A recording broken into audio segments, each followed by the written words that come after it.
Hello and happy to whatever's left of Valentine's Day. About 15 minutes left, and then we'll roll into February 15th, a day I've been waiting for quite some time because you know what that means.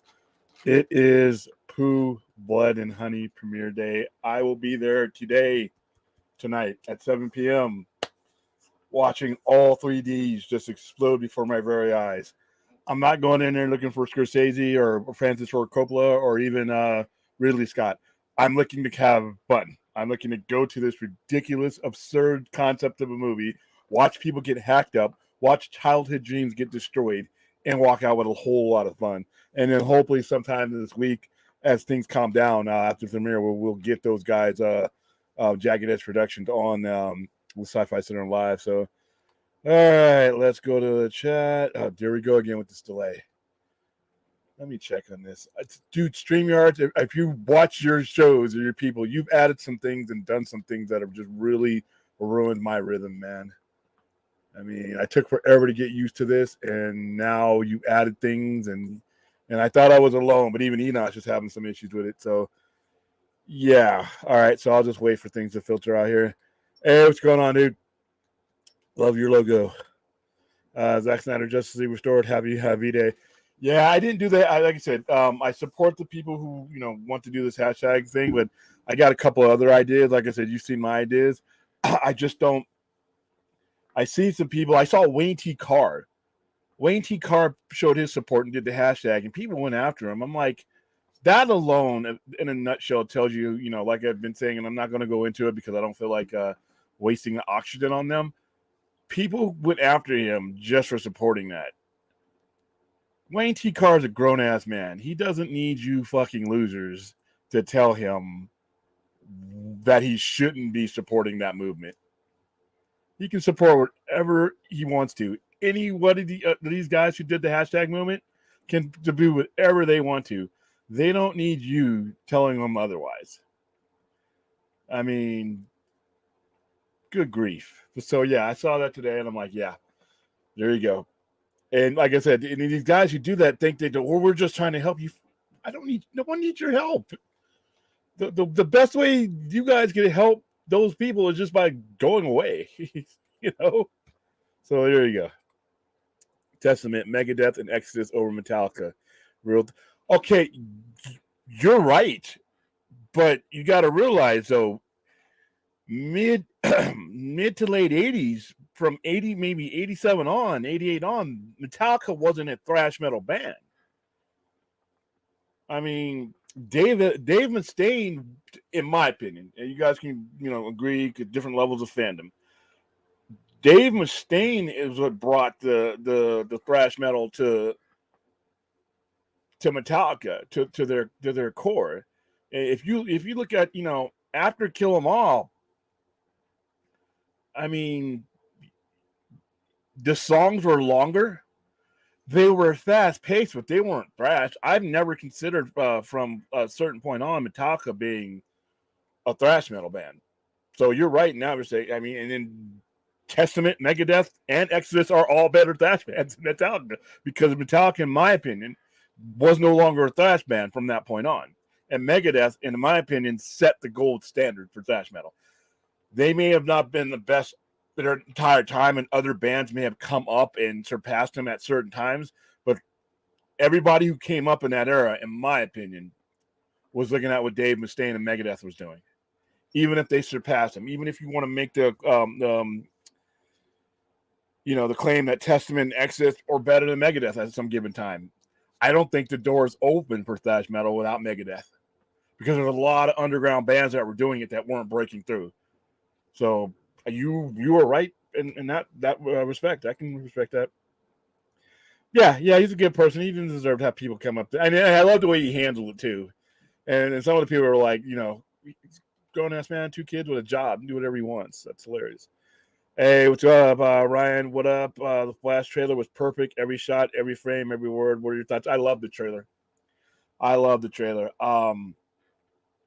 It to me, even though this movie was produced under the regime that just just will not, will remain unnamed because they did a lot of stupid shit. I still see Muschietti as he's heavily influenced by the DCEU that he came before. Even with the elements that are not DC, Batman, everything. I mean, that's a pretty dark world, and yet you see humor in there. You see some lightheartedness in there. You see some fun being had in there. But it's a big movie. This to me, had they not meddled with things, is the type of movie you would have had 6 years ago. All right. If it hadn't been for the previous regime, and granted, yeah, Hamada did bring him in, but if you look at there were scripts before. Even Grant Morrison was writing a script. I still think this is the type of level you would have ended up with, had they had not, disrupted things. Remember, this movie, the Flash movie, was greenlit back in 2014. We're in 29 years. The first season of Arrow was premiering at the same time this movie got greenlit, and here we are 9 years later. So that's a tough one, but I loved it. I loved the trailer. I got a lot of questions now that I don't mind waiting for answers. Like, we got a Supergirl world of tomorrow, or a Woman of Tomorrow. If this super or girl does well and people make the connection to her, is this the Supergirl we're going to see? What kind of alignment he's going to do with the universe after Flash, does what he does? What kind of effect this is going to have on Aquaman, since Aquaman will be the first major movie? There's a lot of questions, but they're not like questions that turn me off about things. I'm legitimately excited for the answer. So I think the trailer did everything it needed to do. I thought those posters that they released the day afterwards were perfect. I wish I could get some of those, but I know we're when we promote the movie, we're going to get probably just a big the one sheets. But it did everything it needed to do. It was a very important trailer, and it checked off all the boxes in my opinion. Zack Snyder can be the one to make the decision to do it willingly. Yeah. Metallica's awesome. Depends on who you are. Some people thought Metallica sold out in the 90s, that their sound was too refined. And I understand that. I don't think I think they evolved. Everybody wants to evolve to sell out stadiums and stuff like that. Metallica, in my opinion, the only thing that they were lacking 90s and beyond was that garage feel, that garage sound. When you listen to their music, when you listen to Master of Puppets, when you listen to Justice for All, there's a hollowness there. There's a unrefined sound to them. The songs are great in the Black Album, and the Black Album is my second favorite album. But you can hear literally the difference in the way things are produced from Injustice Raw to the Black Album. Their 90s stuff, there are certain songs in their 90s catalog that I like. Overall, I thought they went in a direction that I just wasn't interested in. And you know what? It didn't bother me at all, because when you go pay to see a Metallica concert, you're not getting Saint Anger. All right, you're getting some stuff from Load, because there's some good stuff on Load, but you're getting Seek and Destroy, you're getting Master Puppets, you're getting Blackened, you're getting Injustice for All, you're getting Saboteur, you're getting the classics. So I'm good with that. We'll always have those albums that set the standard for them. Metallica were awesome. After the Black Album, it's all been mad, but those are early albums, are classic. Yeah, and some of those 90s albums, like Load, the Memory Remains, that's a great ass song. Unforgiven 2 is great. Hero of the Day is great. The overall, it's not like their previous stuff where it was one hit after another, top to bottom, B-side, everything. There are some good songs from the 90s era of Metallica. They just didn't release, in my opinion, an entire release. But it didn't matter, because guess what? Like I said, every time Metallica came out, you knew they were coming to your town with the concert, and you knew they were bringing the classics. You got 3 or 4 songs, maybe, possible 10 out of a 3-hour set from all that new stuff. But if you got 30,000, 40,000 people in a stadium, you better be playing Master Puppets. You better be playing Injustice for All. You better play One, or I think there'll be a riot. And when you see One with Metallica in concert, it's not just a song. You're literally going to war. I mean, I've been in places where mortars and stuff, and they are shooting up the stuff. They're blowing up the stuff. You have to, if you're a Metallica fan, your bucket list has to be seeing One performed live. It's awesome. So so they can go ahead and evolve, and they'll still have that classic stuff. What's going on, Fourth? The biggest thing I'm hyped about after the trailer is yes. That's it. To me, everybody was hung up on the Batman thing. I was worried about Michael Keaton because I'm like, first, I was wondering, is this going to be a Batman movie with Ezra Miller as a guest star? And it turns out it's not. They're in the movie, but they are not the movie. It is still Ezra Miller's movie. It is still The Flash. But I loved Michael Shannon's performance as Zod. I found him to be the best enemy DC has put forth in a long, long time. I loved his reasoning. I loved the way Michael Shannon portrayed him. And now I get to see him again. And if the story is good and what I think it is, it's going to be great. When you see his face come through here like you did in Man of Steel, I that's the moment that gave me chills. Not on Batman, because you know what? I'm not 14 anymore. I've outgrown Michael Keaton's Batman. I'm sorry, I know I'm in the minority, but he's 5 Batmans ago. All right, I paid to see, and I was the guy in 1989 with the Batman shirt on, and spending all my work money, you know, because I had a job back in groceries, buying all the Batman stuff. I was that guy, but I'm not 14 years old anymore. So that Michael Keaton's Batman, I don't do nostalgia. All right, nostalgia is just another word for the past. I do present.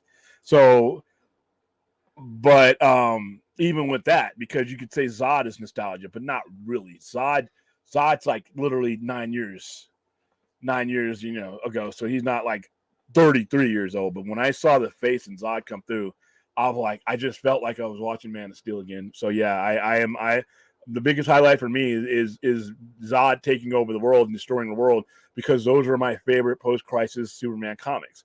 That's what they did. If you read, like I said, Action Comics 591, Superman number 8, Legion of Superheroes 36, 37, and 38. Then go to Superman's 21, 22, and 23. That's when that same pocket universe that was created after Crisis creates a Supergirl, because when Superboy dies, there are no superheroes in that universe, and Zod comes, and Zod and the other two Kryptonians do exactly what they're doing in this Flash movie, and they destroy the planet. And Superman has to go into that pocket universe and stop them. But they threaten to come into our universe, and basically they're going to burn up the atmosphere and kill every man, woman, and child on Earth. That's why he kills them. It's an excellent storyline. Everybody's like, Flashpoint, Flashpoint. By the way, I hate Flashpoint. I call it Trash Point. That's the story. Not because it wasn't a quality story, but what it led to. And I think that Flashpoint really, really hurt the continuity of DC's comic. And when you're DC Comics, your bread and butter is two things: brand name loyalty and recognition, the red S and the bat, and continuity. You use the fact that you've been around for 85 years to bolster your story, and none of those storylines did anything. They had sparks, and then they faded quickly. There's an excellent video if you ever type it into YouTube, the New 52, what went wrong, and it really explains a lot of the broken upness that had. So there you go. Wayne's reply to this Attractor Day was spot on. He, like everyone else, is supporting the hashtag, and in general idea, do not need other people's policing what DC movies they want to advocate for. Exactly, 100%. You know, that's really that in a nutshell. You know, I can't wait for The Flash. Looks really good. Andy Muschietti is a director. I'm confident in doing superhero movie. I'm confident with Andy Muschietti after it. Because I was down on it. I'm like, I don't even want to see this. I mean, I watched this little miniseries in the 90s. It was wonderful. I loved it, and he sold me from there. I think Sandy Muschietti could tell any, type of story. So I'm happy for him. At the end of the day, I hope the movie is successful. I hope Andy directs DCU's JSA. He's definitely been in the running. Hi, Aaron, how you doing? Because especially if he does well now, like I said. This movie, it's a billion. I'm wondering if James Gunn's going to be like, okay, these remnants, what's here works a lot. So I know I'm going forward with my thing, but there's going to be a better case to include these characters somewhat going forward. So I think we're in a good spot with The Flash, man. I've seen Slayer, Megadeth, Judas Priest, Iron Maiden, Exodus, Testament, Lamb of God, Empire. Okay, I've never seen Testament live. I've never seen Lamb of God live. I've seen Slayer live. I've seen Megadeth live. Because when they did the tour for the Big Four, it was Slayer, Megadeth, Metallica, and Anthrax. I've seen Judas Priest live. I've seen Iron Maiden live. So wow, I've been to some concerts. So like I said, haven't seen Exodus, haven't seen Testament, haven't seen Lamb of God, but I have seen Slayer, Megadeth, Judas Priest, and I've seen both Judas Priest and Rob Halford on his own as part of Fight. William, have you ever heard of a metalcore band? God forbid. Really great. Highly recommend if you're a fan of Lamb of God. I have not, and don't hate me, Azteca. I'm not a fan of Lamb of God. I gave him a shot, and there's nothing wrong with Lamb of God. Nothing wrong. It's just not for me at this point in my life. I heard about Lamb of God for the first time on That Metal Show that used to be on the Comedy Network or whatever network it was. They would constantly pimp them, and so I gave them a try. Wasn't awful, but it just doesn't give me that adrenaline. It just has to fit for me. You know what I mean? All right, what did you like about the trailer? I mean, it wasn't produced as well as it. I mean, because it's a teaser, it's a first trailer. When you see the second and third trailer, I mean, there was a rubber flash in there that it looked like. But not too much I didn't like. Like I said, I was worried about the overemphasis of the Batman, but it looks like they're a part of the story. I really like the way Supergirl looks. I just not too much that I didn't like about it, other than the fact that some of the graphics in it could be better, but the cinematography looks. I mean, there's the more I watch it, the more I like it. So no, not too much, other than the rubber flash. You guys think we'll see Bale's Batman Flash? No, but I don't. But James Gunn's crazy, so maybe I would lean towards no, but like I said, James Gunn likes to use cameos and stuff, so you never know. If this is borrowing from Flashpoint, I'm wondering what the global destruction event there will be instead of the Atlanteans versus the Themyscirians. Maybe other countries will nuke. No, what happens? What should happen in this movie is Zod. Without Superman, Earth is dust, just like in the comic books. That pocket universe only had one superhero in it because it was the only one that the time chapter needed to connect to the future that had been around for 50, 60 years with Legion of Superheroes. They did not want to get rid of Legion of Superheroes, but they had to explain, well, if we're retconning this and Superman was never Superboy, then how are the Legion of Superheroes created? So the time chapter created a universe with just that, he just plucked him out, and that was his universe. Superboy dies fighting the time trapper, and the Kryptonians break out of the Phantom Zone. But the only thing that can stop a Kryptonian is another Kryptonian or kryptonite. So if they don't have that, and I don't know how Sasha Calle's Supergirl comes to their, I do know, I don't know if this is if Burton versus there, or Keaton verse or whatever, and she's in that universe, or he crosses over after, to get her and to bring her in. I don't know how it all comes together, but if Zod should smash that entire world, there's nothing stopping him. So that's your big event. Now, the Themyscirians going forward, the Aquaman was already done before James Gunn was hired, so I don't know if they would use that. Maybe, so there's a lot of questions out there. I can't give you a good answer because I don't have info, but that's where I think it's going. What are your thoughts on the rumor? He debunked that rumor. So from what I understand it, I really don't need to see too many Batman in this movie. It's the Flash. The Batman that are there serve a plot point. I don't need this to be a stroll down memory lane to fill everybody's childhood needs to see Batman from 30 years ago. I think that would harm the movie. As they have it now, it looks like, it fits the story. So I'm good with that.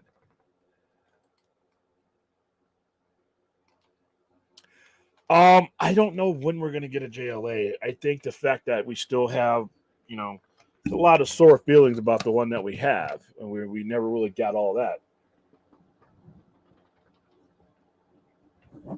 And another question I have, because I read where James Gunn said this is going to be like Star Wars and Game of Thrones. His universe is like Star Wars and Game of Thrones, things happening at different times. Are all these universes happening at the same time? The Batman story with the Brave and the Bold, is that happening at the same time as the Superman story? Or is there a younger Superman or a younger Batman that is going to line up with that Superman? Because Star Wars takes place during all different types of times. If you look at the universe of 40 years, they tell stories from the beginning of that period, the middle of that period, and then the end of that period. Is that what we're going to see with his DCU? So if that's the case, the Batman and Bat family, is he lining up with an older Superman? I don't know. I mean, I remember that quote. So it's, like I said, I await. Well, should the other heroes incorporated in Keaton's Batman universe?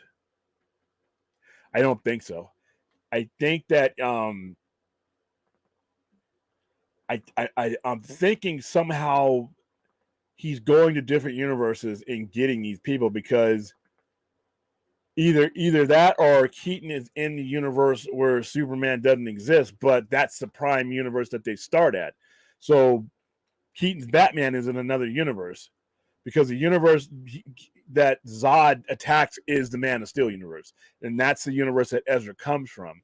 So it looks like he's bringing them back, or finding some way to bring them in. Who knows? I don't know where Supergirl is in all this. Is she in the universe that gets destroyed by Zod, and because she's in prison, she can't stop it? Or is she coming from somewhere else? Does the Flash have a way to bring these people together? Now, I'm not sure how they do that. I know how they did it in Flashpoint. He just went to certain things, and each one was altered by what he did. But it looks like in this trailer that they end up back on the Prime Earth, because that's the one Zod is destroying. So not enough in that trailer to for me to be able to answer that without feeling stupid. I am doing okay, Sean. Thank you for asking. How are you doing?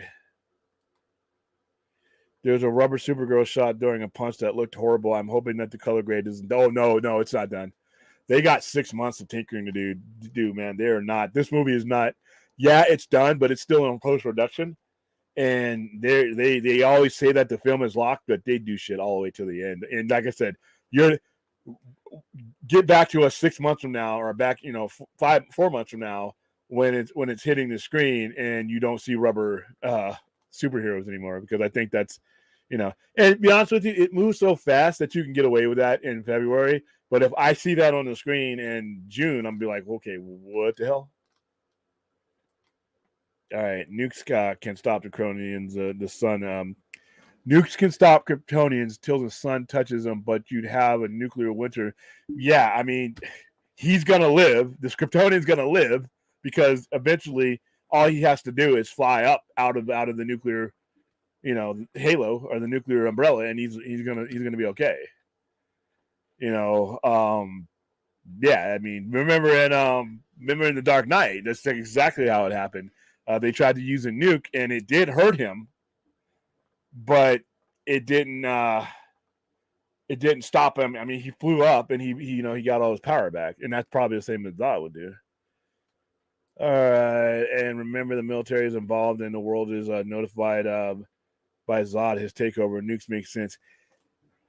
Yeah, but you gotta. I mean, it's not like, and that's the problem. That was you're using nukes on something that can fly and maneuver. And remember, his ship can outmaneuver anything on Earth.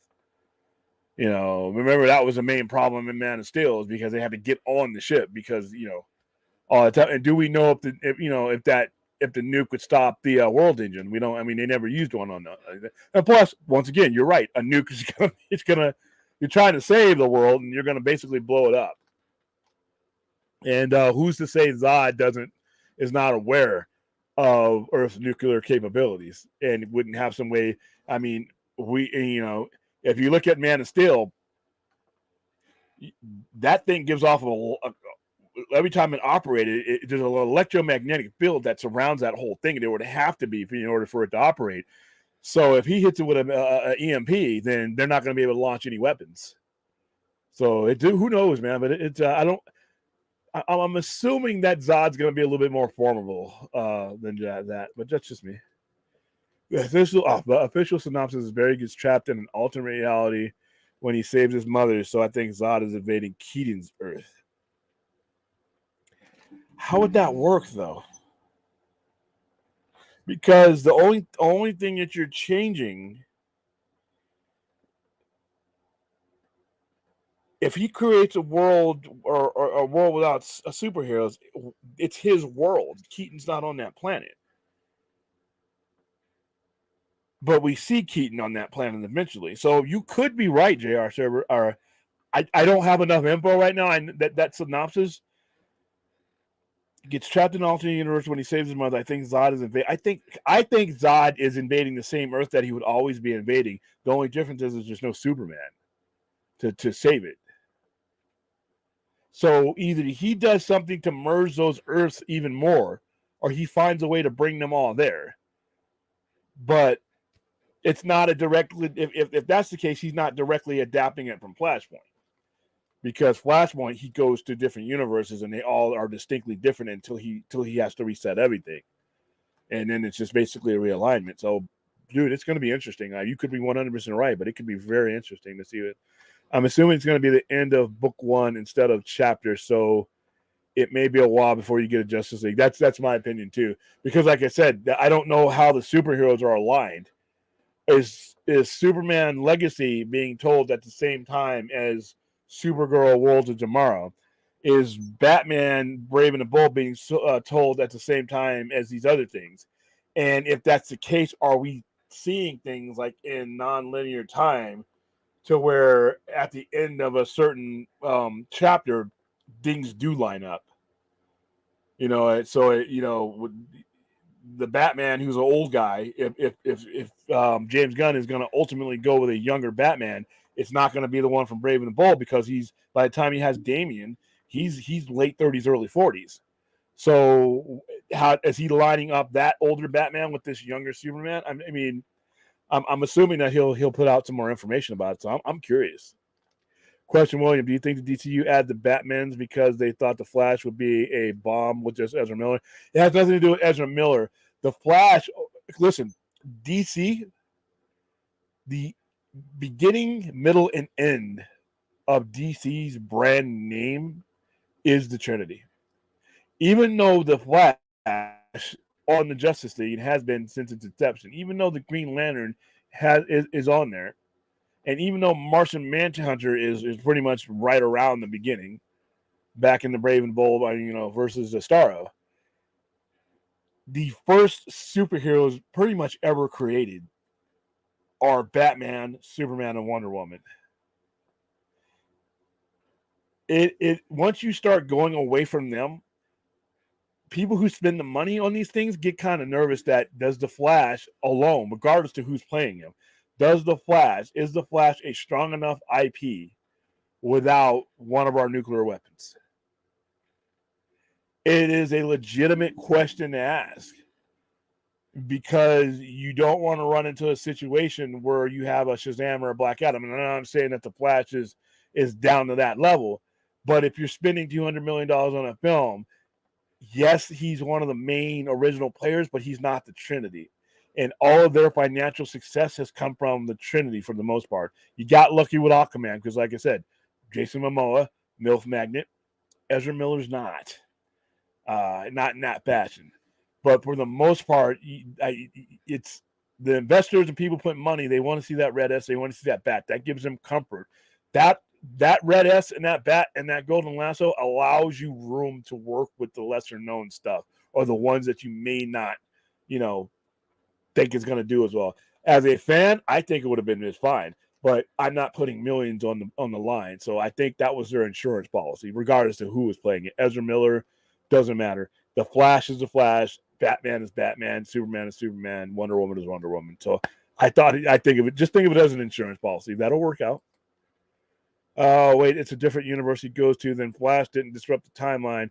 If he alters our world, then yeah, he interrupted the events of our world. Yeah, that's what I'm that's the logic I'm using for it, but I don't know what logic he's using. Because if he goes back in his timeline, Keaton is not part of his timeline. Keaton, there's nothing in his timeline that he could alter that would allow for Keaton to exist. All right, in his timeline. So at some point, he's going back and becoming such a part of the Speed Force that he's floating into other universes. Because I can't think of anything that he could disrupt in our timeline that would make a Keaton Batman. Because we already see the Batman. I mean, there's not enough there for me to be able to say, "Damn, that's it." So, I'm shooting in the dark. I mean, it's gonna be fun to come up with theories. So, can Zod escape the Phantom Zone into a new universe? And if no, yeah, definitely. That's how. Yeah, definitely. The Phantom Zone is not supposed to be something, as far as I understand the Phantom Zone, it's something that is maintained by the Kryptonians. It is maintained and kept strong by the Kryptonians because it's not a lifetime sentence. Remember, in Man of Steel, it's 3 cycles. So, and you don't age when you're in the Phantom Zone. So, anything could, in the movies, the Christopher Reeve movies, his ship breaks it up. But, no, he can definitely come into a different universe. And that may be what happens. Maybe it's because the Phantom Zone is kind of like Darkseid. It exists in the multiverse. It's not. There's only one Phantom Zone, and I think wherever they access it is where they. So, fourth, it could be. They could recreate. It could be Keaton's world, and then, he comes out with the old engine. But remember, I don't know how they're going to do that. But no, to answer your questions, he can definitely come out of the Phantom Zone because whatever the Flash does doesn't alter that Phantom Zone. What he's doing is he removed all the metahumans. That means they came out of the Phantom Zone just as they would have.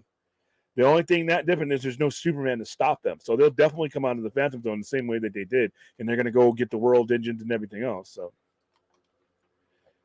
the more I think about it, I think there's a lot of secondary plans that haven't been revealed that depend on how the new Flash movie does, especially with the Elseworlds label. And I agree 100%.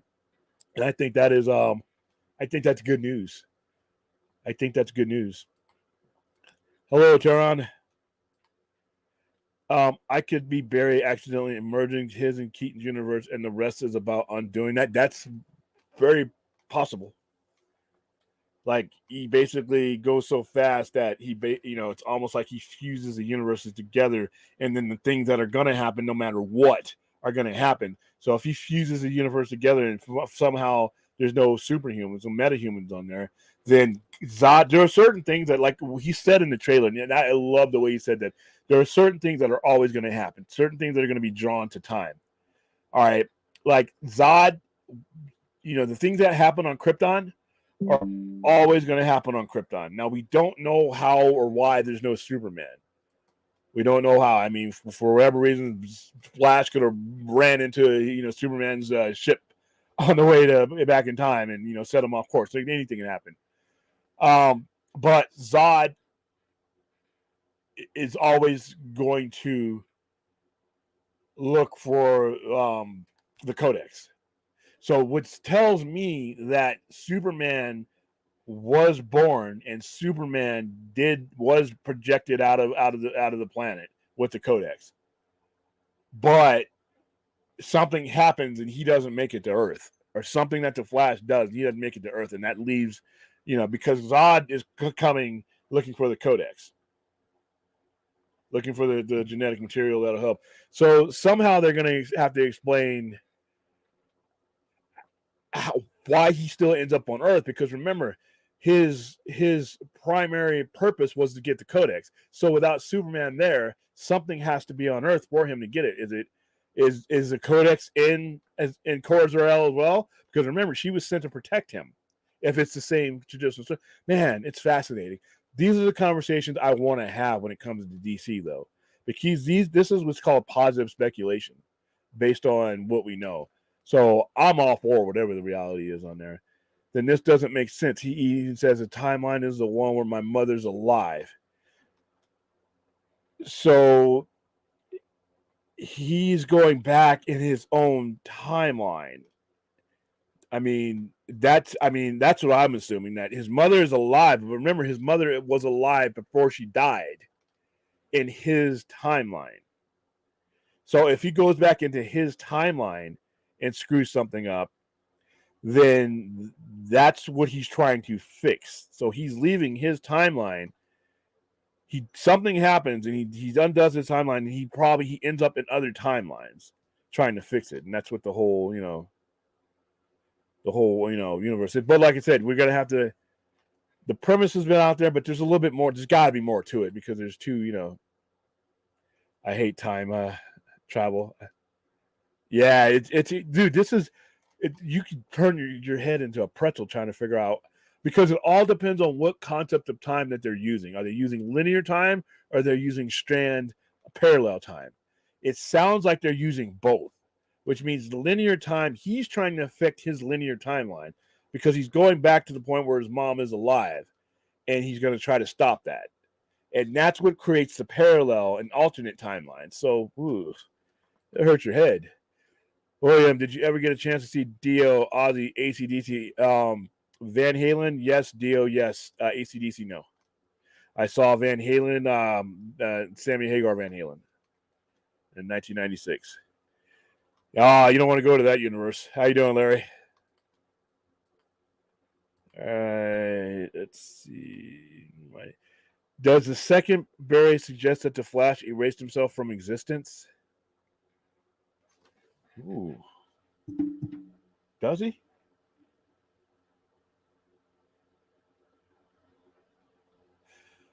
I don't know, dude, because I'm thinking, is he going back in? Are those Barrys from the same timeline?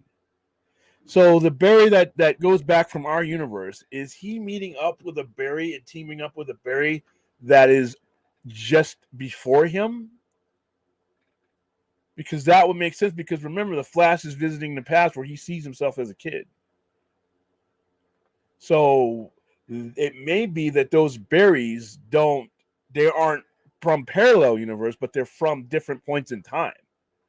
Which would make sense if that other Barry, turns into Dark Flash, because he's going to, at some point, Barry's going to do something that basically erases his existence, and he's not going to want to do that. So I think that's what the plot could come down. Wow, this is interesting. Hey man, Blood and Honey tomorrow. Yes, 7 p.m. Pacific time. I'm going to do a straight out of the theater review, and then we're going to go to the store, and I'm going to do a further review from there. But yeah, I've been waiting for Blood and Honey. Pooh Blood and Honey, baby. This is only the beginning. They're making a sequel. They're going to make a connected universe with all this. This is great. Mexico. I haven't really been, but I think I should go. Oh, drinking some pirates? Holy shit. The second Barry is obviously from the same universe as Keaton, because he's so excited when he sees him. Or does he? Okay, these are all possible. Or does he just recognize Batman in general? Okay, so what you're saying is possible. There's a Barry in every universe, so we're talking parallel universes. But when he makes the statement that if I don't fix the past, there's no future for any of us, why would that necessarily affect the other Barry if he's in a different universe, unless the universes have converged somehow? I don't know. Wow, my head's hurting just thinking about it, but what you say is very possible.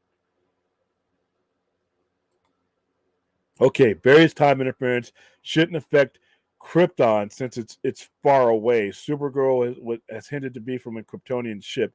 When it's found earlier, Zod can arrive early when Superman is a baby, kill him. Superman is locked up in prison and won't be released until Flash frees her. Barry, yeah. But it's intended that he creates a universe that he's directly responsible for there not being a Superman. At least that's what I understood. Because remember when he's terraforming in the trailer, he's terraforming the planet just like he's terraforming in around. So he could have gotten a codex. He could have killed him. Wow, that would be a horrible enemy. He could have killed he could have killed Superman. But how would Barry going back in time affect that, though? You see what I mean? What does he do that would cause a difference like that to be made? And it's directly him.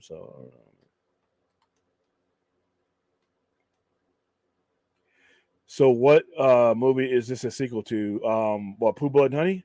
No, Pooh Blood and Honey is getting its own. Are you asking me about that, or no? Pooh Blood and Honey is getting a Pooh Blood and Honey 2, and then they're making Bambi and Tinkerbell and all this other stuff, and Peter Pan. So to be the William, have you heard of Elizabeth Banks wants to do cocaine? Yeah, we were talking about that. Emma. Go check out the overnight show, dude. I got the cocaine bear, and I got the shark, the pile of cocaine with the shark fin. We discussed that on the last overnight show on Saturday.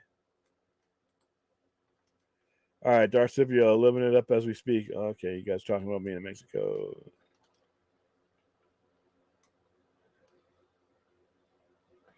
Oh, Flash is not necessarily a sequel. It's just a continuation of the DCEU that pre-existed. All right. The Kryptonian scout ship would have had to be discovered and activated earlier for Zod to arrive when Superman is a baby. Yeah, because that's right. That's right. So it has to be something Barry does, because you're right. He didn't know that ship was there until Clark or Kal-El went in there and activated it. That's how he spotted him. That's how he knew he was there. So somebody.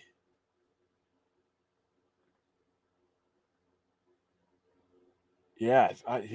So, but I guess that's why we're gonna have to wait to see the movie. William, have you heard of the theory that Supergirl is being held in Russia as a nod to Red? So that's what we were talking about the other night, because it looks like it's Russian on her shirt, and it seems like it's in Siberia. So yeah, I was thinking that same thing. It's like, what is she wearing, and what is why, it looks like she's fighting Russians. And so yeah, it looks like a nod to a lot of different things. It looks like a nod to Red Sun in her version, and even though she's not evil, and Flashpoint obviously, but that story for Superman that happened, there's a name of that story. Hold on, because I want you guys to be able to go read the story.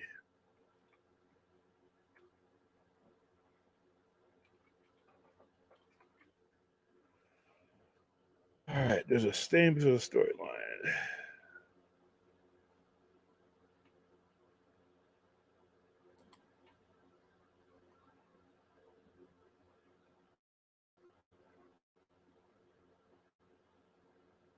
Okay, the storyline that you would start with is Past Imperfect. So if you Google Superman Past Imperfect, it gives you all those pieces of that storyline that they're using for this. Now, if you look at Superman, the series that they relaunched in 1987.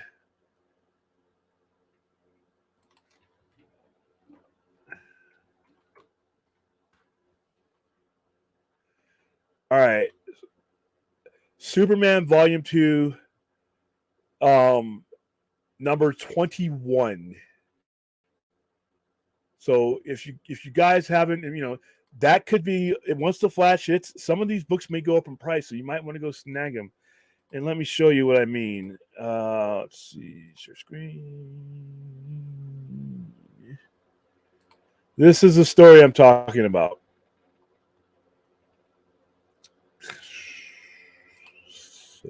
Come on. Right here. All right. This storyline right here is post-crisis. The Supergirl from that era, that came from that era and was in the early 90s, was created by Lex Luthor, who in that universe is not a bad guy, because that's just the way that works out. And right now, that's Superman, but he's in the Pocket Universe.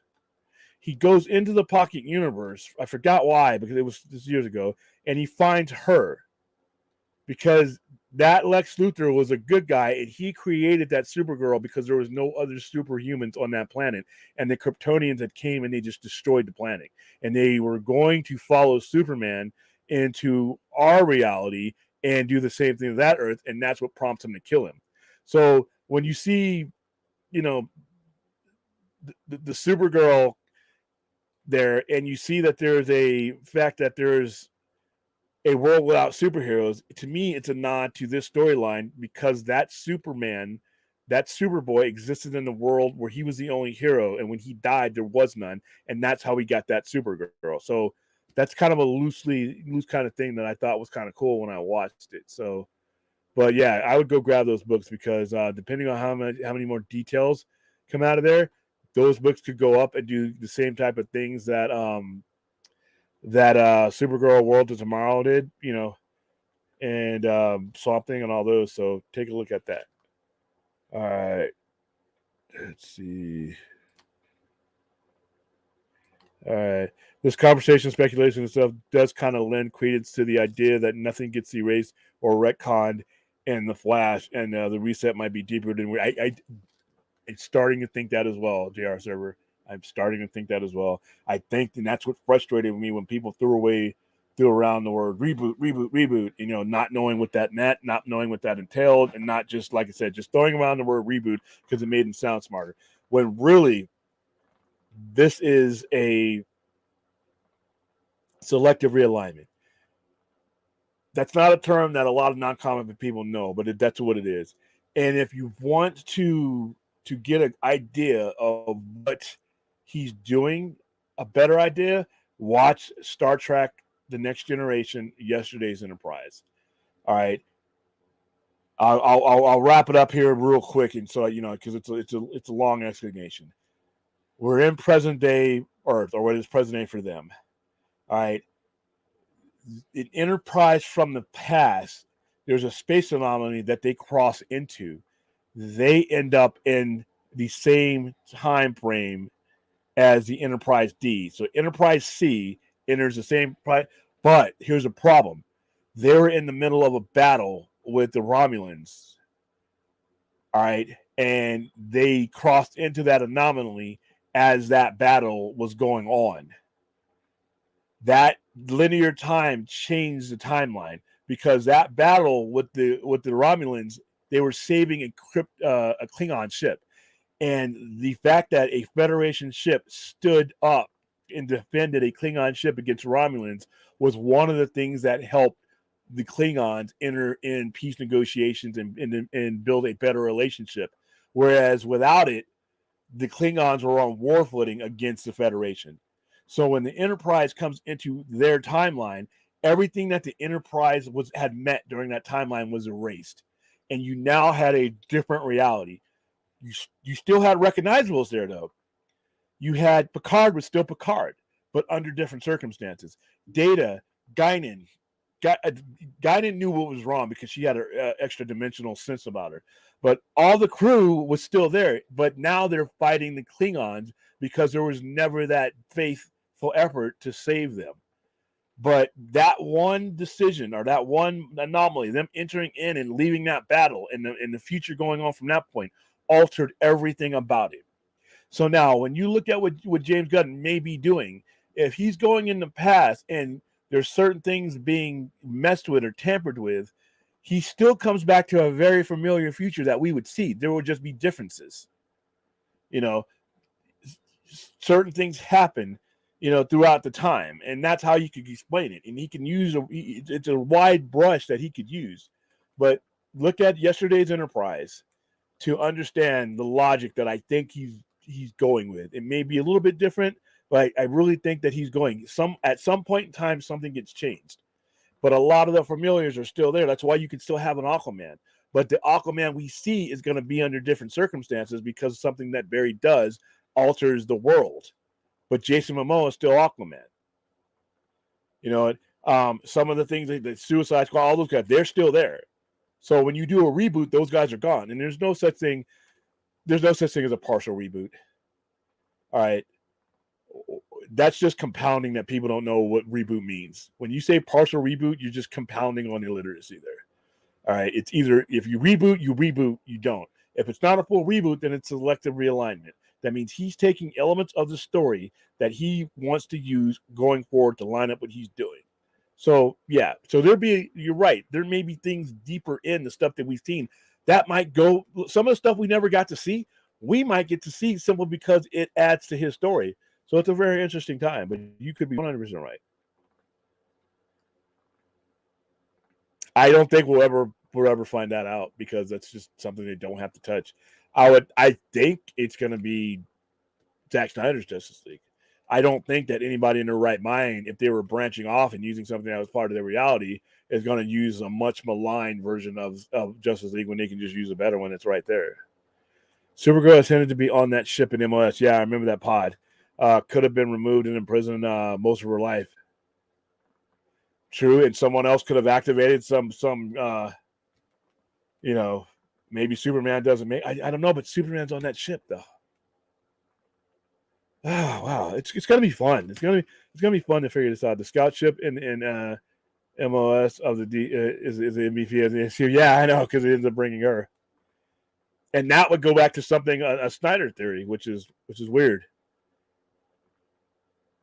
Yeah, you might have because that's what I've been using it. Superman Sputnik.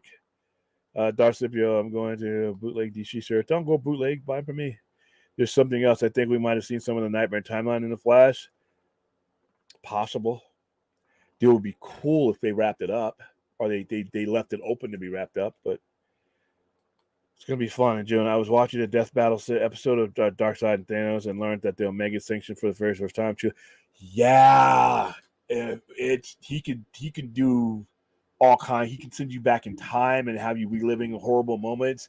He can send you into another dimension where he can do a lot with that Omega effect. He's literally a god in that respect. So can the timeline without metahumans be the same as the Keaton universe? Yeah, because he's not a metahuman. We've never seen metahumans in Keaton's universe. So, I mean, it all depends on how this happens. Does he combine these universes? Or does he, is there some way that he brings Keaton into his universe because he needs help and there's no, or is it a combined universe with no metahumans in any of the universes that he altered? So the only heroes are heroes like Batman in each of the universes. It's gonna be weird. Ooh, yes they are. That sounds tasty. Yeah, I think I don't think so. I don't think entirely. And like I said, and with this movie, if this movie comes out and does well, he could say, hey, you know what? There's certain aspects of it that I could use. The term is 52. Yeah. Oh. William, have you seen the new image of the Joker 2? It's Phoenix makeup. Starring yes. I know a lot of people weren't a big fan of Joker 2 even being made. Oh, just leave the first one alone. Come on, get out of here with that shit. I love Lady Gaga as a performer. I think she is a 4-quadrant performer. I think she can perform on any stage, and I think this is a perfect casting. I saw that it looks like it's the Joker, and she's just regular Harleen Quinzel at that time. I see some blood on her list, but this might be the point where he basically messes with her and she becomes her. But I just saw the one still, Mighty Rack, Supergirl from Keaton Universe. It's possible, dude. It's possible. But like I said, how do they end up on that Earth? Because Zod is coming to the Earth that our Barry is from. So they're all fighting at the same point in time. So somehow they get to that junction point, blah, trash point. William, what are your thoughts on what Enoch is saying about Kilmer and Clooney not being in the same version of Batman? I disagree with that. I know what he's saying because I've heard rumors, but they were literally, they were intended to be. So I don't know why that would change over the last 30 years. They were intended. I mean, the only reason why you got Kilmer and Clooney was because you couldn't get, they didn't sign up. Keaton didn't sign up. So Alfred's the same. There's certain differences, but they all seem to be on the same line. So that's why I don't think they would bring in a Clooney or a Kilmer. Well, Kilmer doesn't act anymore anyway, but it wouldn't make sense because those guys were a replacement for the guy you're highlighting. Why would you do that? And how many Batman can you fit in this damn movie? Jeez. All right, from Keaton Batman, I think of the other characters. Yeah, it's definitely there. All right, I'm gonna wrap it up here. Darkseid, and he's unique. Darkseid does not exist in other universes if they do it right. This conversation also highlights how bad the previous WB regime was at messaging and really everything. Yeah, because if they would have if they let's play devil's advocate and say Hamada. This is all Hamada. It's not, but okay, let's say it is. Your job was to run an entire universe, not just be good at one movie. What were you doing with all the resources that you had the last 5 years to where everything you didn't end up on this level? How are you giving me this and at the same time giving me Birds of Prey? How are you smoking whatever it was you're smoking to think Wonder Twin was a great idea and still doing this? If the people in charge would have approached everything that they did with the care that it looks like the Flash has been taken care of, then they would still be there. So this kind of tells me is that they didn't have a plan and that Muschietti was doing his movie to this level in spite of everything else. He was going to do what he was going to do, and that was it. I think this is more of a factor of them, that than anything else. But once again, all they had to do is greenlight more stuff like they were getting in the Flash. And, over the course, all they had to do is find a way to put the red S on the screen over the last 5 years, and they didn't. So, yeah, it is, yeah. DC was doing multiverse before Marvel. DC created the multiverse. All right, once it was established that JSA and JLA existed on two different Earths, that was your very first multiverse storyline. Yeah, and I don't appreciate people saying the multiverse is not happening as it just starts to happen. Yeah, and then, like I said, Marvel's multiverse, that's going to be a clusterfuck, but I could skip a lot of that. They're definitely in the same version of Keaton. That's what I mean, yeah. What else might kind of fall under selective realignment? Logan, since it's so vague where it falls in the X-Men timeline. Yeah, we just know it's a possible future. And we know that the new Logan coming out may not line up with that future. And they said that the Logan is not going to be affected by Hugh Jackman reappearing. So, Black Star, did you see the video of Superman versus Animal Man? No, I have not. No, I have not. All right, guys. I am gonna go wrap it up because I've gone to this is an hour solid. So thank you guys for joining me on my semi-overnighter. I hope you had a little bit of fun.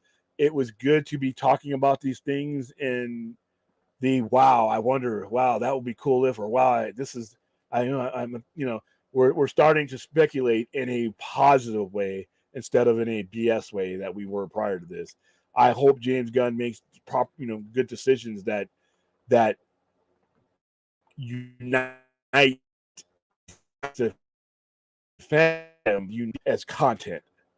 I think he does himself the best justice if he hates the content. And if resolving the previous story arc is what needs to happen to unite the content, not the people, the content. If you start by uniting the content, then the people will come. People will bone and moan and, that's not my so-and-so. Like I've said since I've started streaming, most people are full of shit. When given the opportunity to see something cool, they'll go see it. All right, guys. Tomorrow night, you will be looking at a post Winnie the Pooh Blood and Honey reality. So I will definitely be talking about it right out of the theater, and then I will jump on, provided that Enosh is not on tomorrow. And if Enosh is on, I'll jump on that and just give my review. But I will definitely be giving a full-on review for Winnie the Pooh Blood and Honey. Then the next night, I'm going to go see Ant-Man. The reviews don't look good. But then again, I go see the movies on my own. But I've heard some reviews from people who are like-minded about me, and they're not good. I'm still going to go see it because I love King and I love Jonathan Majors, but I'm not hearing the best stuff about it, but who knows? That's why I go to the movies to make that decision for myself. All right, stay safe, everybody. See you tomorrow night.